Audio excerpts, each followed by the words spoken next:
अस्सलाम वालेकुम students, how are you? Hope all of you are doing well. Summer vacation से पहले हमने पेज नंबर 21 तक कर लिया था। आज हम स्टार्ट करते हैं पेज नंबर 22 से। पेज नंबर 22 पे सबसे पहले हमारे पास है रिवीजन एक्सरसाइज, जिसमें क्वेश्चन नंबर 1 है फाइंड द सम। हमने क्या करना है, इन क्वेश्चंस का सम फाइंड करना है। सम कैसे फाइंड करेंगे? इन नंबर्स को ऐड करने से।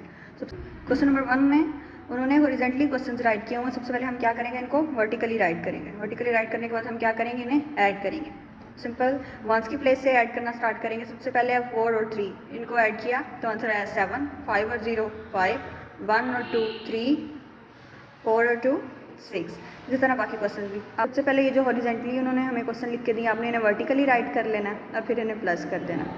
आगे क्वेश्चन नंबर 1 है fill in the missing digit. उन्होंने हमें क्वेश्चन दिया हुआ है, लेकिन इसके कुछ जो डिजिट है वो मिसिंग है। हमने वो मिसिंग डिजिट फाइंड करने हैं। तो 1 से स्टार्ट करते हैं।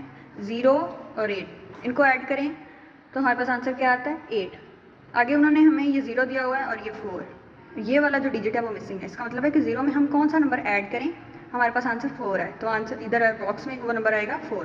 कि 0 में हम 4 ऐड करें तो आंसर 4 आए। इसी तरह यहाँ पर ये ब्लॉक उन्होंने हमें खाली दिया हुआ है, लेकिन यहाँ पर 2 लिखा हुआ है और आंसर भी 2। इसका मतलब 2 में हम कौन सा नंबर ऐड करें कि हमारे पास आंसर 2 है। तो वो नंबर है 0। कि 2 में हम 0 ऐड करें तो ही आंसर 2 आएगा ना। उसके बाद 1 है, उसमें कुछ भी ऐड नहीं हो रहा तो आंसर आ जाएगा 1। इसी तरह ये बाकी क्वेश्चंस भी सॉल्व करने हैं। आगे क्वेश्चन नंबर 2 है इन 4 ऑर्चर्ड्स। 4 हैं हमारे पास जो ऑर्चर्ड्स हैं। ऑर्चर्ड कहते हैं बाग को। There are 7614 apple tree. उन ऑर्चर्ड्स में से जो एक ऑर्चर्ड है उसमें एप्पल ट्रीज हैं। वो कितने हैं, 7614। फिर हमारे पास क्या है, प्लम ट्रीज हैं। और वो प्लम ट्रीज कितने हैं, वो 107 more than number of Apple trees. उन्होंने कहा जो हमारे पास प्लम ट्रीज हैं वो 107 मोर हैं देन एप्पल ट्रीज। मतलब number of plum trees find करने के लिए हम क्या करेंगे, हम जो नंबर ऑफ एप्पल ट्रीज है उनमें हम ऐड करेंगे 107, तो हमारे पास नंबर ऑफ प्लम ट्रीज आ जाएंगे। आगे है the number of pair trees is 124 more than number of plum trees. इसका मतलब है कि जो नंबर ऑफ पेयर ट्रीज हैं वो 124 ज़्यादा है नंबर ऑफ प्लम ट्रीज।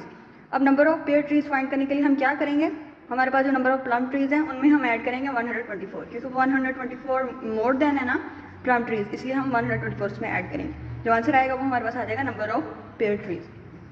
अब हमें क्या करना है, हमें टोटल नंबर ऑफ ट्रीज निकालना है। वो निकालने के लिए हम क्या करेंगे, number of Apple trees, number of plum trees और नंबर ऑफ पेयर ट्रीज को ऐड कर लेंगे। जो हमारे पास आंसर आएगा वो टोटल नंबर ऑफ ट्रीज।